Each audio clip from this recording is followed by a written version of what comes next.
Quand j'étais séminariste, vous savez que le séminaire, ça dure 6 ans.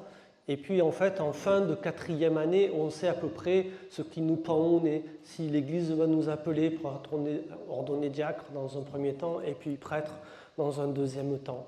Du coup, en fin de 4e année, ceux qui avaient été choisis par l'Église pour être candidats à l'ordination diaconale, on nous a proposé d'aller faire ce qu'on appelle une retraite d'élection.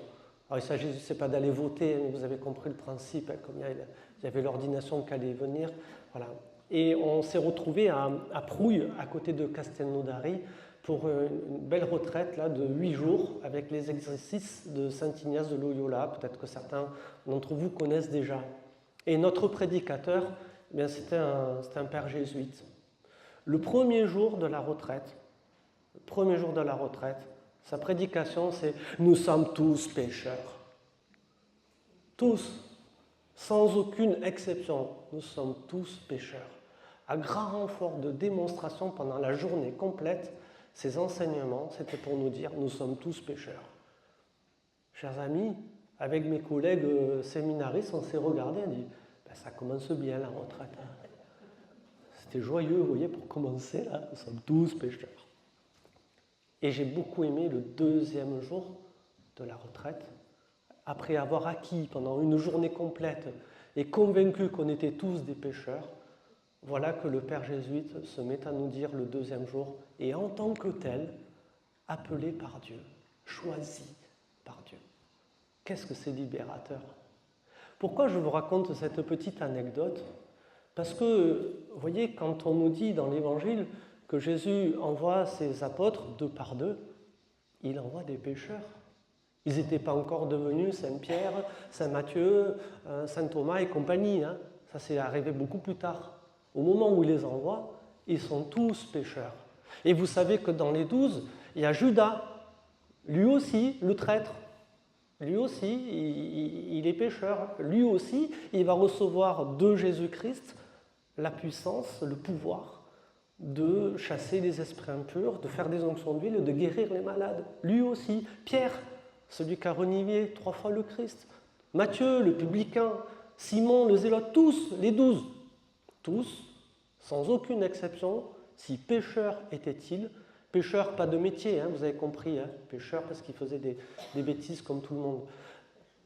Eux, tous, ont reçu de la part de Jésus-Christ cette capacité d'annoncer la bonne nouvelle, cette capacité à manifester les signes qui accompagnent cette annonce de la bonne nouvelle via chasser des esprits impurs, via les guérisons qui accompagnent l'annonce de la bonne nouvelle. Ce qui est extraordinaire, frères et sœurs, c'est cela, c'est que le Christ nous prend comme nous sommes. Il n'attend pas qu'on soit parfait, grâce à Dieu, pour nous choisir et pour nous envoyer. Nous sommes tous pécheurs et en tant que tels, choisis et appelés par Dieu. J'aimerais que tous, on intègre bien ça ce matin. Regardez bien dans la première lecture, j'aime bien, parce qu'on a un petit peu le background du prophète Amos.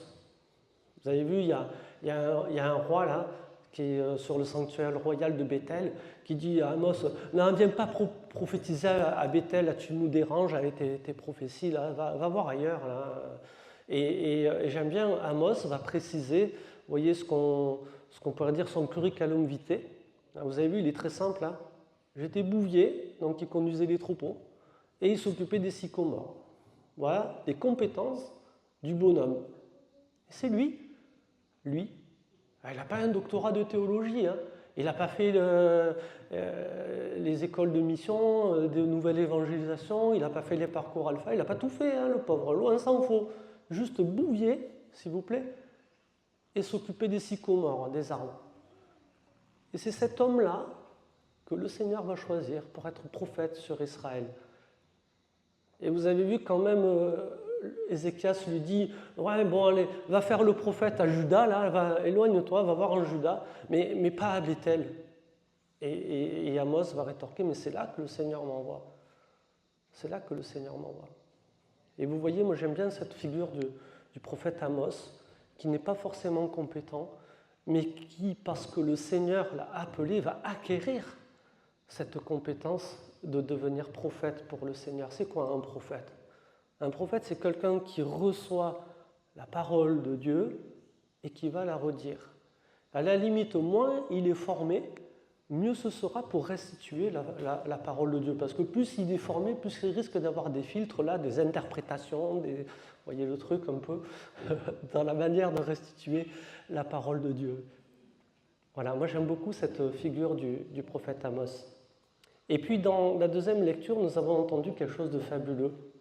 Cette cantique d'action de grâce, qui est un hymne qu'on peut retrouver aux vêpres, le soir, à l'office des vêpres, ce cantique de l'apôtre Paul, qui nous invite à regarder, à considérer tout ce que Dieu a fait pour nous.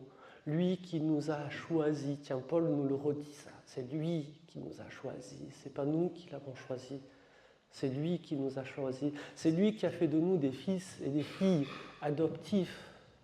C'est lui qui répand, qui déborde, j'aime beaucoup cette image de Paul, qui déborde de grâce pour chacun de nous.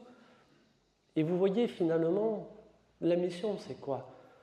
Aller annoncer l'évangile comme Jésus le demande aux 12 apôtres, c'est quoi finalement? C'est tout simplement mettre en œuvre cette simple phrase de Jésus qui nous dit « Vous avez reçu gratuitement, donnez gratuitement ».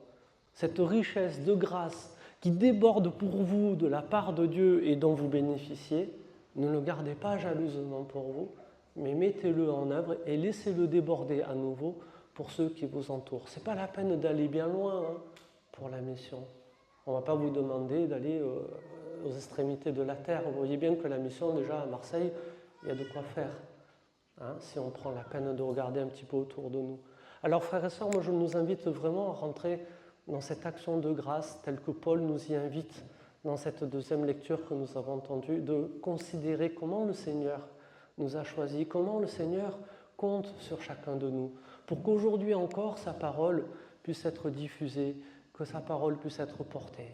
Et si d'aventure le Seigneur nous donne, parce que de temps en temps il en choisit comme ça quelques-uns, c'est moins courant aujourd'hui, c'est moins généralisé, de manifester quelques signes, comme des guérisons, comme chasser des esprits impurs. Eh bien, réjouissons-nous, frères et sœurs, et continuons courageusement à être nous aussi porteurs de la bonne nouvelle.